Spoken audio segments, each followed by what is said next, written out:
Film dimulai dengan memperlihatkan keadaan sebuah kota yang sunyi pasca apokaliptik akibat bencana misterius yang memusnahkan hampir seluruh umat manusia di permukaan bumi. Tidak ada tanda-tanda kehidupan selain hanya kota yang kosong dan rumah terbengkalai, terkecuali seorang pria bernama Del, seorang penyintas yang tinggal dan hidup sendirian di kota tersebut. Meski begitu, kesendirian bukan alasan bagi Del berputus asa dan berusaha menjalani kehidupan secara normal. Sehari-hari, Del membersihkan rumah-rumah kosong dari ujung ke ujung, seolah-olah rumah itu adalah rumahnya sendiri, lalu menguburkan setiap jenazah manusia di rumah tersebut dengan layak agar tidak menimbulkan bau menyengat. Tak lupa, Del juga mengambil persediaan makanan yang ia temukan secukupnya, serta mengambil perlengkapan sehari-hari seperti baterai, lampu darurat, ataupun yang lainnya.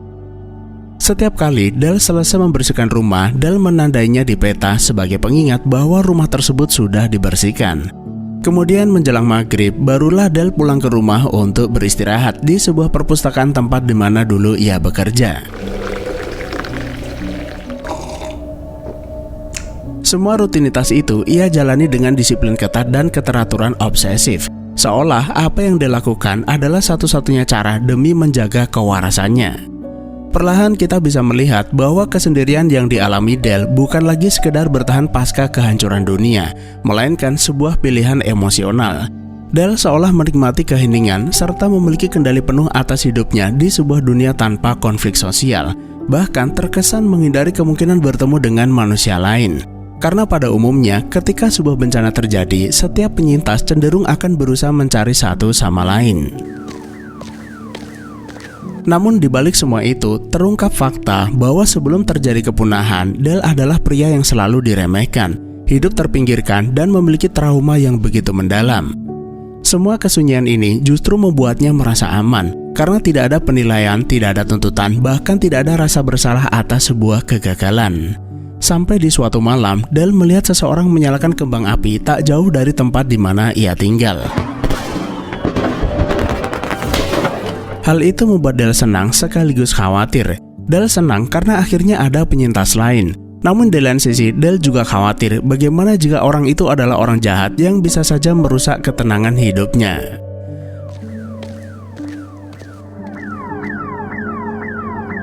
Lalu di keesokan paginya, Del pergi ke lokasi di mana kembang api itu dinyalakan. Di sana, Del menemukan sebuah mobil mengalami kecelakaan di mana terdapat seorang gadis pingsan di dalamnya. Awalnya, Del sempat ragu ingin menolongnya karena melihat ada senjata di sampingnya. Tapi apa gunanya Del mau mengubur jenazah orang jika Del sampai hati mengabaikan gadis malang tersebut. Dan akhirnya Del pun membawanya ke rumah kemudian mengobati lukanya. Ketika sadar, gadis itu mencoba keluar kamar untuk mencari tahu siapa orang yang menolongnya. Tapi Del sengaja mengunci kamarnya.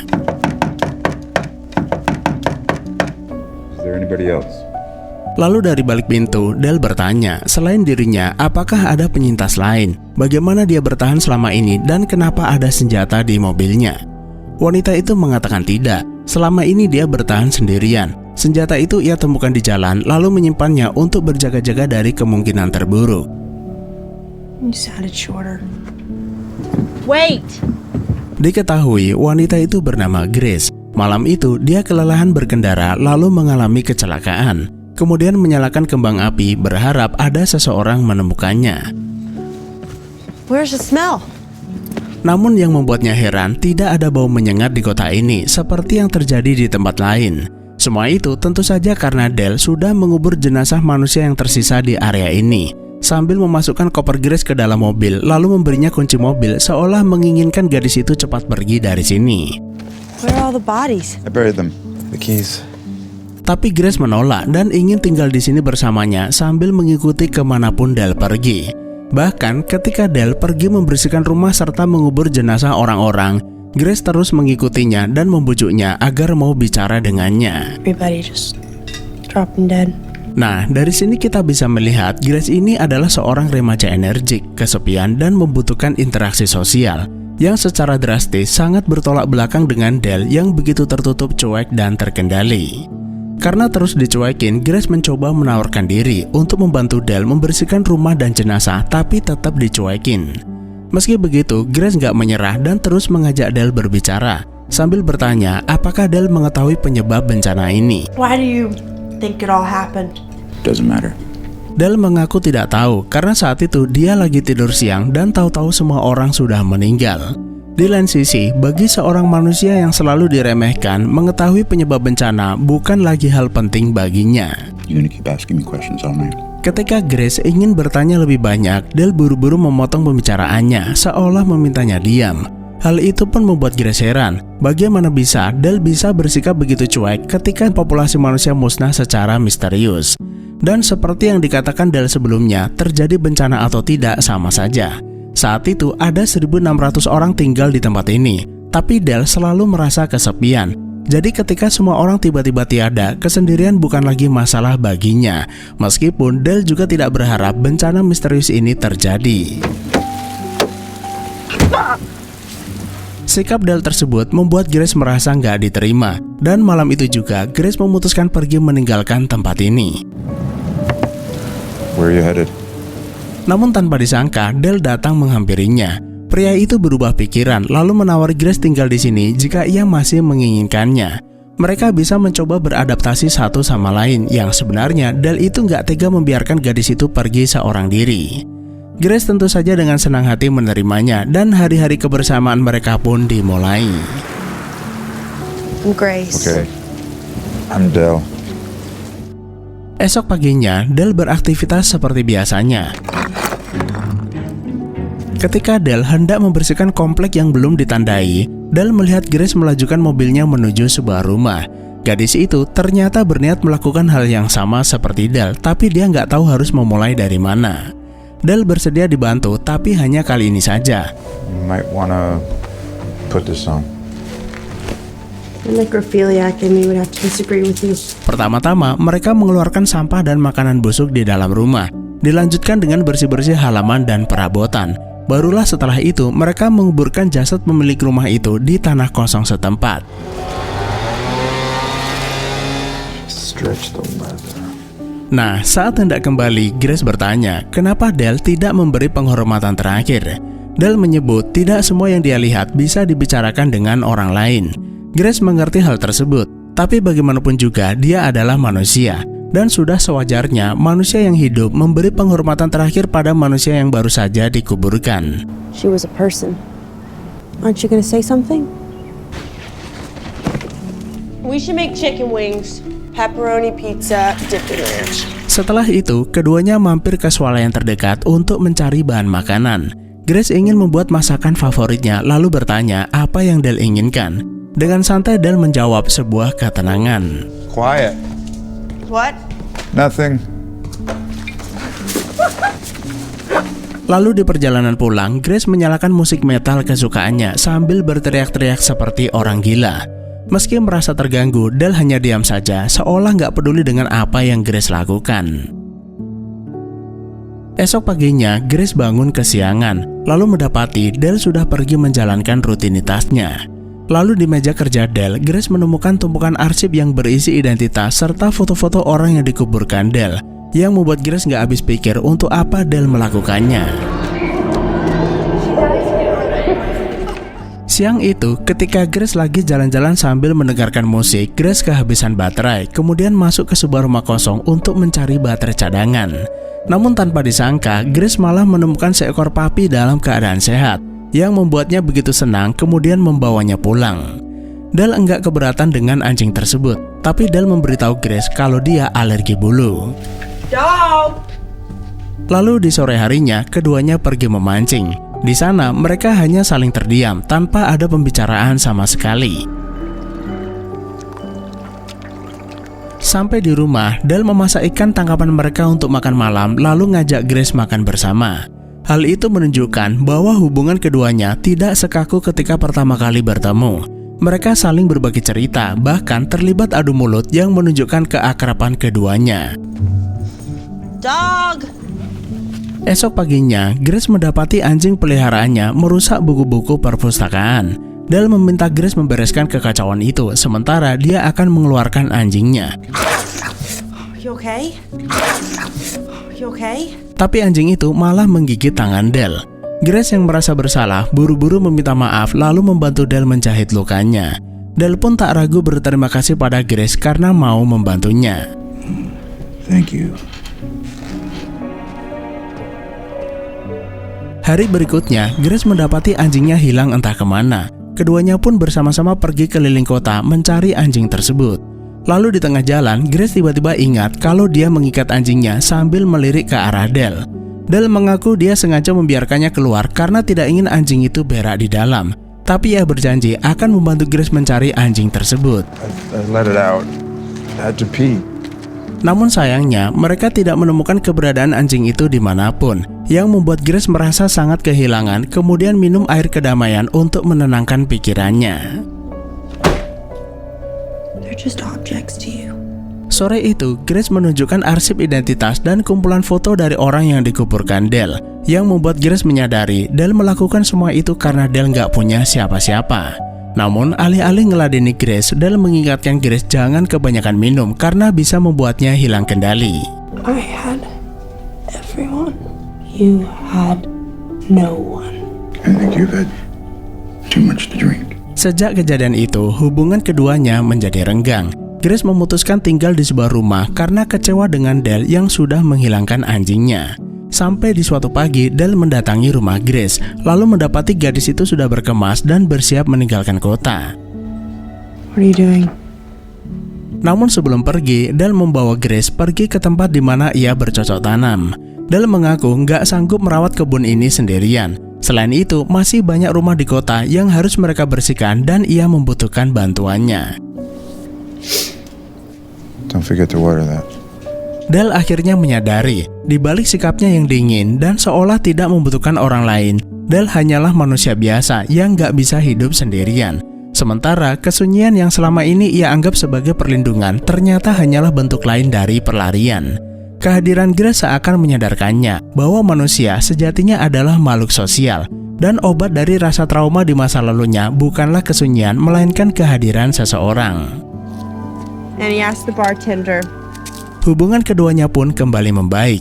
Mereka bersama-sama membersihkan rumah-rumah kosong serta menguburkan jenazah. Dan hanya dalam waktu singkat, mereka berhasil membersihkan puluhan bahkan ratusan rumah.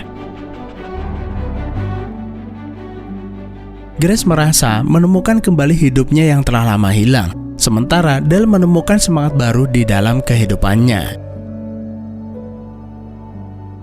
Sampai di suatu sore, ketika Grace lagi sepedaan di ujung komplek, Grace menemukan sebuah rumah kosong yang belum dibersihkan. Rumah itu cukup dekat dengan komplek mereka, tapi anehnya nggak ada di peta. Grace memberitahukan hal tersebut pada Del dan berniat membersihkannya. What are you doing here? Namun saat baru akan mulai, Del tiba-tiba sudah nongol di hadapannya, lalu bertanya apa yang dilakukan Grace di tempat ini.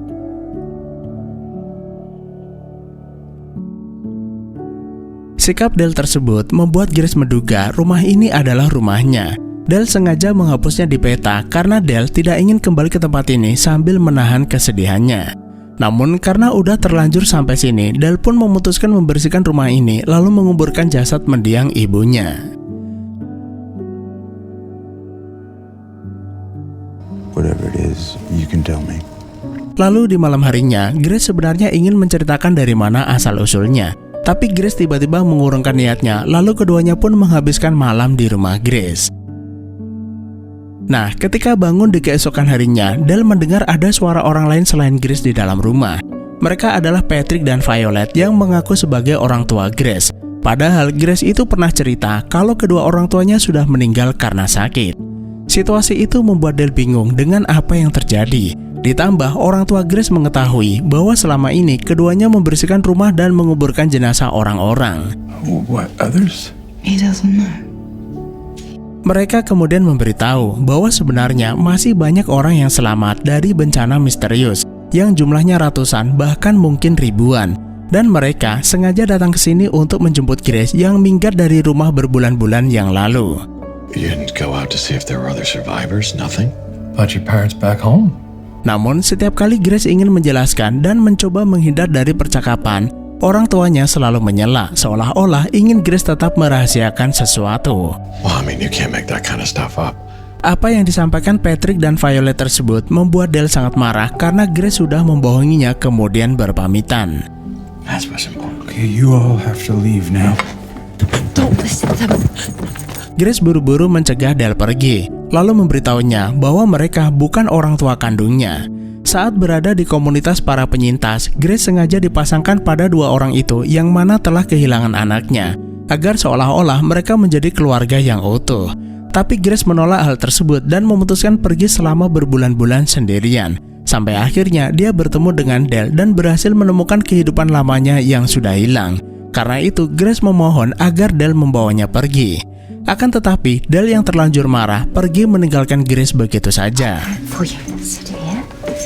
Masuk ke dalam, Violet berusaha membujuk Grace agar mau ikut pulang bersama mereka, lalu memulai segalanya dari awal dan menjadi keluarga seutuhnya.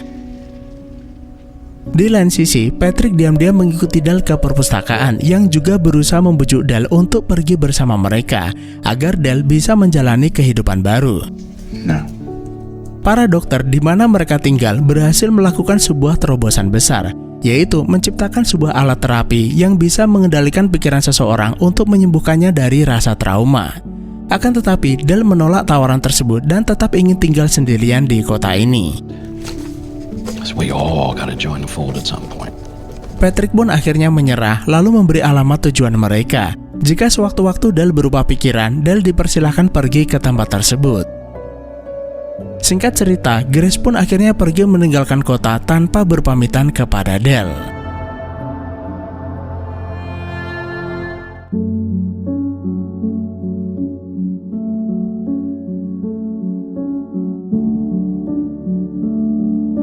Hari-hari berikutnya, Del kembali menjalani rutinitasnya tanpa Grace. Awalnya, Del merasa biasa saja, karena dulu Del juga melakukan segalanya sendirian. Namun semakin lama, Del merasa ada yang salah dengan dirinya.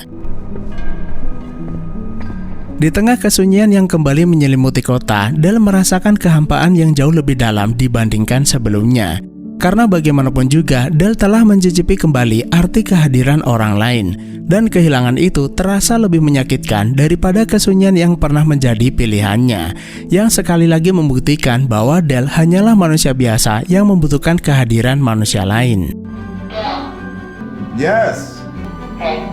Rasa kesepian yang dialami Del kali ini meruntuhkan kewarasannya, yang akhirnya membuat Del meninggalkan rutinitasnya bahkan keluar dari zona aman psikologisnya. Hari berganti hari, Del semakin tenggelam dalam kesendirian. Bayangan Grace selalu menghantui pikirannya. Sampai di suatu ketika, Del pun memutuskan pergi mencari Grace.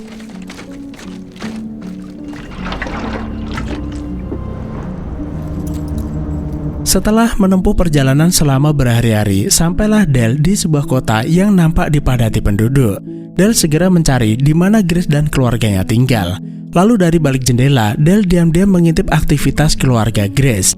Del mendengar Patrick membicarakan sesuatu tentang alat pengendali pikiran. Del menduga mereka melakukan sesuatu pada Grace. Check the sensor on her right temple. Lalu di tengah malam, ketika semua orang sudah terlelap, Del menyelinap masuk ke dalam rumah. Lalu menemukan Grace terbaring dengan peralatan aneh menempel di kepalanya. Yang mana alat tersebut adalah alat untuk mengendalikan kenangan dan menekan emosi, agar setiap orang yang mengalami trauma pasca bencana bisa terus menjalani hidup dengan normal tanpa merasa terbebani. Nah, dari sini terungkap fakta, pasca bencana itu terjadi, Grace pernah melakukan terapi ini. Namun ketika ingatannya tiba-tiba kembali, Grace justru merasa kehilangan jati dirinya. Kemudian pergi berkelana sendirian selama berbulan-bulan. Sampai akhirnya Grace bertemu dengan Del yang membuatnya bahagia secara alami. Did dog come back? Del berbisik meminta maaf atas segala kesalahan yang dilakukannya. Menyadari Del ada di sampingnya, Grace meminta Del melepas semua alat yang menempel di kepalanya. Malam itu, keduanya berniat pergi dan kembali ke kota sebelumnya. Namun sialnya, Patrick dan Violet terbangun lalu mencegah keduanya. Patrick kembali mengingatkan bahwa semua orang berhak bahagia dan melupakan semua kejadian tentang bencana. Tanpa disangka, Grace yang sudah muak dengan kebohongan Patrick menembaknya hingga tewas. Melihat kejadian itu, Violet merasa biasa saja. Karena ternyata Violet masih bisa mengakses ingatan aslinya walau sudah diterapi. Di mana dulu ia pernah punya seorang putri tapi sudah meninggal dunia. Karena sudah tidak ada lagi orang yang menghalangi mereka, keduanya pun memutuskan pulang di keesokan harinya. Sepanjang jalan, mereka melihat para warga terlihat bahagia dan hidup dalam keharmonisan. Tapi semua itu hanyalah kepalsuan, di mana semua orang yang ada di kota ini sudah dihapus ingatannya tentang bencana yang hampir memusnahkan umat manusia. Setelah semua yang terjadi, Dale dan Grace berencana melanjutkan petualangan mereka dengan cara yang lebih baik, meskipun tidak ada janji bahwa dunia akan pulih seperti sedia kala. Namun setidaknya, baik Dale ataupun Grace tidak lagi sendirian secara emosional. Mereka mendapatkan kembali kehidupan lama mereka yang hilang, yang menunjukkan bahwa harapan manusia bukan lagi pada peradaban, tapi pada hubungan individu itu sendiri, dan akhirnya film pun selesai. Nah, jadi teman-teman, film ini adalah sebuah kisah pasca apokaliptik yang menggunakan kehancuran dunia sebagai metafora untuk kehancuran batin, dan menggunakan hubungan dua manusia sebagai simbol harapan yang paling sederhana namun paling mendasar. Seseorang yang hidup terlalu lama dalam kesendirian bisa membuatnya berpikir bahwa dunia ideal justru adalah dunia tanpa orang lain. Semua terasa aman, tenang, tanpa konflik sosial yang melelahkan batin. Tapi pada akhirnya, kebutuhan akan hubungan manusia tidak bisa dihilangkan begitu saja. Film ini menyeratkan bahwa menyembuhkan trauma akan sesuatu membutuhkan keberanian untuk menghadapi rasa sakit dan bukan mengurung diri dari dunia. Karena ketika sebuah peradaban runtuh, yang tersisa dari manusia bukan aturan atau rutinitas, tapi pilihan moral, apakah kita akan memilih empati atau egoisme. Singkatnya, film ini berbicara tentang bahaya isolasi, pentingnya kebebasan dan kebutuhan manusia untuk saling terhubung. Harapan manusia tidak selalu terletak pada kebangkitan peradaban, melainkan pada keberanian untuk membuka diri, menerima luka, dan tetap memilih hubungan manusia meskipun dunia telah runtuh. Jadi cukup sekian saja. Terima kasih udah menonton, sehat selalu buat teman-teman, dan sampai jumpa di next video.